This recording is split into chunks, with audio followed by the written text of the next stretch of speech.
Asala, una partita importante quella di Nuoro per dare anche un cambio di marcia a questo campionato per la Torres. Sì, sicuramente domenica sarà una partita importantissima per il nostro percorso. Dobbiamo andare là convinti di poter fare il risultato e sicuramente andremo là cercando di vincerla come d'altronde abbiamo sempre fatto. Dobbiamo riscattare un pareggio di domenica scorsa contro Castiadas che non ci è andata molto bene.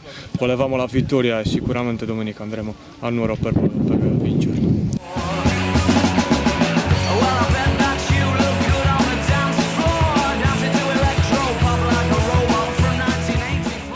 La Torres può e deve fare qualcosa in più, ci dobbiamo mettere in testa che siamo una squadra importante con dei valori importanti e dobbiamo dimostrarlo ogni giorno sul campo. Stiamo lavorando bene